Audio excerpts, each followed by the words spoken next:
இப்போ நம்ம பார்க்குற பிக்சர் பார்த்தீங்கன்னா கால் பாத சிகிச்சை.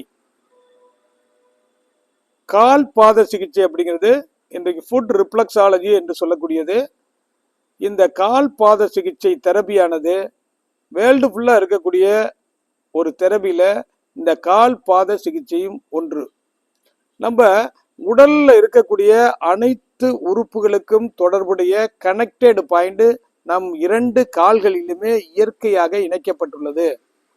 இந்த கால் பாதம் தான் நமக்கு ஒரு மரத்துக்கு எப்படி வேர் முக்கியமோ அதுபோல கால் பாதங்கள் என்டர்டு ஆர்கான் கனெக்டட். நம்ம உடல்ல உள்ள எல்லா உறுப்புகளுடைய கனெக்ஷனும் கால் பாதங்கள்ல 2 கால்லையும் இருக்கு. அப்ப கால் பாதங்களில் கொடுக்கக்கூடிய அழுத்தத்தின் காரணமாக உள்ளுறுப்புகள் தூண்டப்படுகின்றன. இதான் இதனுடைய கான்செப்ட். அப்ப கால் பாதங்கள்ல முறையாக ரிஃப்ளெக்ஸாலஜி முறைப்படி நம்ம அழுத்தம் கொடுக்கும்போது அந்த உள்ளுறுப்புகள் தூண்டப்படுகிறது. இதுல என்ன பண்றோம் அப்படின்னா, ஃபர்ஸ்ட் நம்ம உடல்ல இருக்கக்கூடிய அந்த உறுப்புகளுக்கு தொடர்புடைய புள்ளிகள் கரெக்டா கால் பாதத்துல லொக்கேஷன் எந்தெந்த இடத்துல இருக்கு அப்படிங்கிறது கரெக்டா தெரியும்.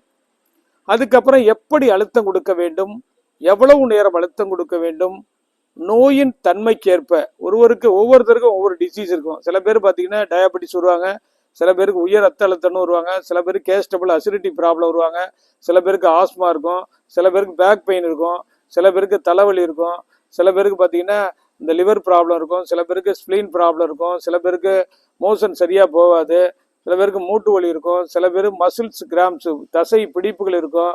இப்படி ஒவ்வொருத்தருக்கும் ஒவ்வேறு வகையான நோய்களால் பாதிக்கப்படுகிறார்கள். அப்ப ஒரு நோய் வருவதற்கு அடிப்படை காரணம் என்ன, எந்த உறுப்பு பாதிக்கப்பட்டால் எப்படிப்பட்ட நோய்கள் வரும். நம்ம உடலை பார்த்தீங்க அப்படின்னா உடல்ல என்ன இருக்கு, நரம்பு மண்டலம் இருக்கு. அந்த நரம்பு மண்டலம் தான் உடல்ல எல்லா பகுதிகளுக்கும் தகவல்களை எடுத்து செல்வதற்கும் நம்ம மூவ்மெண்ட் எனர்ஜிக்கும் பிரெயினோட தொடர்பு கொண்டு அந்த நரம்புகள் நம்ம உடல்ல எல்லா செயலாற்றக்கூடிய ஆற்றல் உள்ளது. அப்ப நரம்பு மண்டலம் செயல்படல அப்படின்னா உடல் எதுவுமே மூவ்மெண்ட் ஆகாது, அப்படியே நின்று. அதே போல தசை மண்டலங்கள் மஸ்குலர் சிஸ்டம், அதுவும் நம்ம உடலை நடப்பதற்கு நிற்பதற்கு அனைத்துக்கும் அந்த மஸ்குலர் சிஸ்டம் நல்லா ஃபங்க்ஷன் ஆகும்.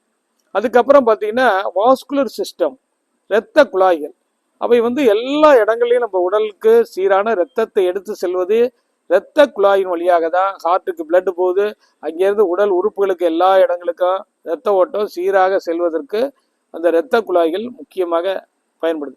அப்போ நரம்பு மண்டலம், தசை மண்டலம், இரத்த குழாய் மண்டலம், இது ஒரு கான்செப்ட்.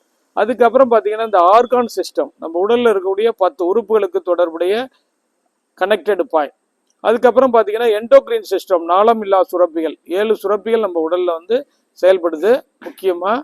அதுக்கப்புறம் பார்த்தீங்க அப்படின்னா லிம்ப்லாண்ட், லிம்படிக் சிஸ்டம், இவை எல்லாமே காலில் தான் கனெக்டட் ஆகுது. அப்போ நம்ம என்ன செய்கிறோம்னா, இந்த ரிஃப்ளெக்ஸாலஜி முறைப்படி கால் பாதங்களில் கொடுக்கப்படும் அழுத்தம், எப்படி அழுத்தம் கொடுக்கறது, இதாவது இதனுடைய கான்செப்ட் முக்கியம். அப்போ அந்த ப்ராப்பராக அழுத்தம் கொடுக்கும்போது கிளாக் வைஸாக அழுத்தம் கொடுக்கணுமா, ஆன்டி கிளாக் வைஸாக கொடுக்கணுமா, இப்படி ஒரு சந்தேகம் இருக்குது. நோய் வருவதற்கு அடிப்படை காரணம் ஒரு ஆர்கான் அதிகமாக ஃபங்க்ஷன் ஆனாலும் பிரச்சனை வரும், ஸ்லோவாக ஃபங்க்ஷன் ஆனாலும் பிரச்சனை வரும். எக்ஸஸாக ஆக்டிவேட் ஆயிடுச்சுனாலும் நோய் வரும், டெஃபிஷியன்ஸ் குறைவாக ஃபங்க்ஷன் ஆனாலும் நோய் வரும். உதாரணமாக எடுத்துக்கொண்டோம்னா நம்முடைய இருதயம் அதிகமாக ஃபங்க்ஷன் ஆகும் பால்பிடேஷன் அப்படின்னு சொல்கிறது. சாதாரணமாக இருதயத்து துடிப்பு பிறந்த குழந்தைகளுக்கு 100 வரைக்கும் இருக்கும், ஏஜ்டு ஆக குறையும், ஒரு 60, 65, 70 இப்படி இருக்கும். 70 வயசு உள்ளவங்களுக்கு நார்மலாக பார்த்தோம்னா 80க்குள்ளே அந்த துடிப்புகள் இருக்கும். இந்த துடிப்பு வேகமாக 200, 150, 120க்கு மேலே போகும்போது ஹார்ட் பீட்டு, இருதய பாதிப்பு, ஹார்ட் அட்டாக் வருவதற்கான வாய்ப்புகள் இருக்கும். அப்போ இருதயம் ரொம்ப ஃபங்க்ஷன் ஆனாலும் அதிகமாக துடிப்பானாலும் பாதிப்பு ஏற்படும். அதே மாதிரி குறைவாக ஒரு 40 தடவை இந்த பல்ஸ் இருக்குது அப்படின்னா குறைவாக இருந்துச்சுனாலும் பாதிப்பு ஏற்படும். ஆக ஒவ்வொரு உறுப்புகளுக்கும் அது நார்மலான பொசிஷனில் இயக்க நிலையில் இருந்தால்தான் நம்ம ஆரோக்கியமாக வாழ முடியும். இதுதான். அப்போ நம்ம உடலுடைய தத்துவத்தின் அடிப்படையில் நம்ம உடல் ஆட்டோமேட்டிக் ஃபங்க்ஷன், இதை தான் நம்ம சிந்திக்கணும். நம்ம பிறப்பு முதல் இறப்பு வரை நம்ம உடல் ஆட்டோமேட்டிக்காக ஃபங்க்ஷன் ஆகிட்டே இருக்கும். ஏதாவது உறுப்பு சரியாக ஃபங்க்ஷன் ஆனால் வர்றது தான் டிசீஸ், அதை குணப்படுத்தான் ட்ரீட்மெண்ட் சிஸ்டம். அப்போ சித்தருடைய தத்துவத்தின்படி நம்முடைய உடலானது எந்த நோய் ஏற்பட்டாலும் தன்னைத்தானே குணப்படுத்தக்கூடிய ஆற்றல் உடையது என்பது சித்த மருத்துவர் சித்தருடைய தத்துவம். இன்றைய காலகட்டத்தில் பல்வேறு வகையான நோய்கள் உணவு மூலமாக, தண்ணீர் மூலமாக, சுவாசிக்கக்கூடிய காற்று மூலமாக, நம்முடைய பழக்க வழக்கத்தின் மூலமாக, உள்ளுறுப்புகளுடைய இயக்க நிலையில் ஏற்படக்கூடிய மாறுபாடு காரணமாக பல்வேறு நோய்கள் ஏற்படுகின்றன. நிறைய பேருக்கு பார்த்தீங்கன்னா டயபெட்டிஸு, உயர் ரத்த அழுத்தம், ஹார்மோனல் இன்பேலன்ஸு, நரம்பு தளர்ச்சி, இரத்த குழாய்கள் அடைப்புகள், அதே போல் ஆஸ்மா, வீசிங் ப்ராப்ளம், லிவர், இப்படி பல்வேறு நோய்கள் வந்து கொண்டிருக்கின்றன. அப்போ உடலை ஆரோக்கியமாக வைத்துக் கொள்வதற்கு நாம் இயற்கை சார்ந்த மருத்துவ முறைகளில் ஒன்றான கால் பாத சிகிச்சை இன்றைய காலகட்டத்தில் 100% அற்புதமாக உதவும். இதை ஒருத்தர் முறையாக கற்றுக்கிட்டா அவங்க டெய்லி ஒரு 5 நிமிடம் 2 கால்களுக்கும் முறையாக வாழ்நாள் முழுவதும் அழுத்தம் கொடுத்து வருவது மூலம் ஆரோக்கியத்தை மேன்மைப்படுத்தலாம். அது எப்படி நம்மளால் செய்ய முடியும்னா அதுக்கு தான் பயிற்சி கொடுக்குறோம். உங்கள் கால்களில் நீங்கள் எப்படி செல்ஃபாக கொடுக்கணும், டெய்லி ஒவ்வொரு நாளும் ஒரு 10 நிமிடம், ஒரு காலுக்கு 5 நிமிடம் வீதம், 2 காலுக்கும் 10 நிமிடம் வாழ்நாள் முழுவதும் செய்து வருவதன் மூலம் உங்கள் கால் பாதங்கள் கொடுக்கக்கூடிய அழுத்தத்தின் மூலமாக நம் உடலில் இருக்கின்ற உள் உறுப்புகள் ஆக்டிவேட் ஆகுது. அதன் மூலமாக சீரான இரத்த ஓட்டம் உடல் பகுதிக்கு அனைத்துக்கும் செல்கிறது. அதனால் உடல்ல எந்த பகுதியில் நச்சுப் பொருள்கள், கழிவுப் பொருள்கள், இறந்த செல்கள் தேக்க நிலை இருந்தாலும் அவை உடலை விட்டு படிப்படியாக வெளியேறுகின்றன. உடல் ஆரோக்கிய நிலைக்கு திரும்புகிறது.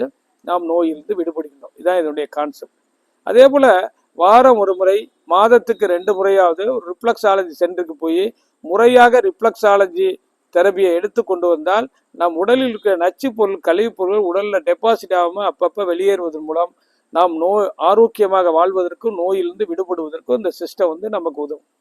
அதே போல் ஒரு நோய் விட்டால் அதுக்கு முறையாக ட்ரீட்மெண்ட் எடுக்கணும். ரிஃப்ளெக்ஸாலஜி எடுக்கிறோம்னா எவ்வளோ நாள் எடுக்கணும், எப்படி எடுக்கணும், வாரத்துக்கு எத்தனை நாள் எடுக்கணும், இது தொடர்ந்து 3 மாதம் 6 மாதம் தொடர்ந்து கடைபிடித்து வந்தால் உடலில் இருக்கக்கூடிய அந்த கழிவுப் பொருள்கள் நீங்க உடல் ஆரோக்கிய நிலைக்கு திரும்பும். எனவே ஒரே நாளில் எந்த நோயும் வருவதில்லை, ஒரே நாளில் எந்த வியாதியும் குணப்படுத்த முடியாது. நாம் வாழ்வதற்கு, நாம் ஆரோக்கியமாக வாழ்வதற்கு, நம் உடலை ஆரோக்கியமாக வைத்துக் கொள்ளக்கூடிய இயற்கை சார்ந்த வழிமுறைகளை அறிந்து கடைபிடித்து வருவதன் மூலம் நாம் ஆரோக்கியமாக வாழலாம். ஏன்னா பிறப்பு அப்படிங்கிறது ஒரு முறை தான், இறப்பை தவிர்க்க முடியாது. அதனால வாழ்கின்ற குறுகிய காலகட்டத்தில் ஆரோக்கியமாக வாழ வேண்டும். அதனாலதான் இந்த கால்பாத சிகிச்சை இன்றைக்கு நாம் ஆரோக்கியத்தை பாதுகாப்பதற்கு பயன்படுகிறது. 30 ஆண்டுகளாக சென்னை அண்ணா நகரில் கால் பாத சிகிச்சை பயிற்சி நிலையமும் சிகிச்சை நிலையமும் செயல்பட்டு வருகிறது. கால் பாத சிகிச்சை பெறுவதற்கும் பயிற்சி பெறுவதற்கு அணுகவும் 30 ஆண்டுகள் அனுபவம் மருத்துவர் டாக்டர் ரவிச்சந்திரன், அண்ணா நகர், சென்னை. தொலைபேசி எண் 94464106288255545847. நம்ம நிலையத்தில் holistic therapy, acupressure, acupuncture, cupping therapy, வருமக்கலை, கிறிஸ்டல் தெரபி, ஹெர்பல் மெடிசன், இவையெல்லாம் நம்ம ட்ரீட்மெண்ட் கொடுக்குறோம். அனைத்து நோய்களுக்கும் சிகிச்சை பெற விரும்புவோர் அணுகவும். நன்றி, வணக்கம்.